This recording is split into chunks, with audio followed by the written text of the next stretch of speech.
বেশি দিন ধরে করি না, কিন্তু আমার পূর্বের যে বক্তা ছিল যে রিফাতের থেকে মূলত আমার অ্যাকচুয়ালি ব্যবসাটা শেখা বা অনেকটা সাপোর্ট পেয়েছি। ইভেন আমি মিজান ভাইয়ের অনেক সাপোর্ট পেয়েছি। দাম নিয়ে আসলে আমার একটা এতটা মানে মাথা ব্যথা বা নেই, তো সে যা পাবি আমিও কিন্তু সেটাই পাবো। কিন্তু ওনাদের যে একটা সার্ভিস, স্পেশালি মিজান ভাই ওনাকে ফোন করার সাথে সাথে যে মালটা আমরা যে আর্জেন্ট যে মালটা সেটা কিন্তু আমরা দ্রুত ফার্স্ট একটা পেয়ে যাই। এর জন্য মিজান ভাইয়ের প্রতি আমাদের একটা সফট কর্নার তৈরি হয়েছে।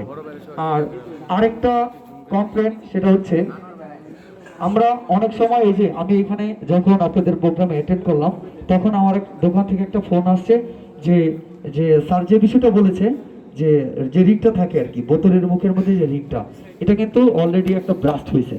তা আমি এই যে খুব আতঙ্ক হয়ে গেছি যে একটা বহুতল একটা ভবন, 11 তলা একটা ভবন, ওখানে যদি একটা গ্যাস লিকেজ হয় সেই ক্ষেত্রে যদি একটা দুর্ঘটনা ঘটে যেত সেখানে কিন্তু আমাদের কিন্তু শুধু আমার নিজের ব্যবসার ক্ষতি না, অনেকটা পরিবার কিন্তু ক্ষতিগ্রস্ত হতো।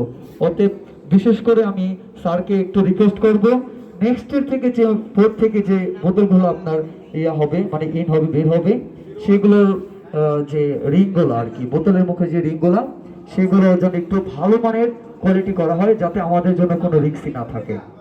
আর বিশেষ করে আনিস ভাই উনিও খুব ভালো স্পেশাল সার্ভিস দেয় আমাদের। আর কাইন্ডলি আমার কাছে একটা অনুরোধ থাকবে যে আপনাদের প্রতিষ্ঠানে যে স্টাফগুলো বিজ্ঞ আছে যাদের অবদানে আমরা মালগুলো পাই, বিশেষ করে ওদের দিকে একটু খেয়াল রাখবেন। ও ওরা খুব কষ্ট করে, ওদের দিকে একটু স্পেশালি খেয়াল রাখবেন। ধন্যবাদ সকলকে। আসসালামু আলাইকুম। ওয়ালাইকুম আসসালাম।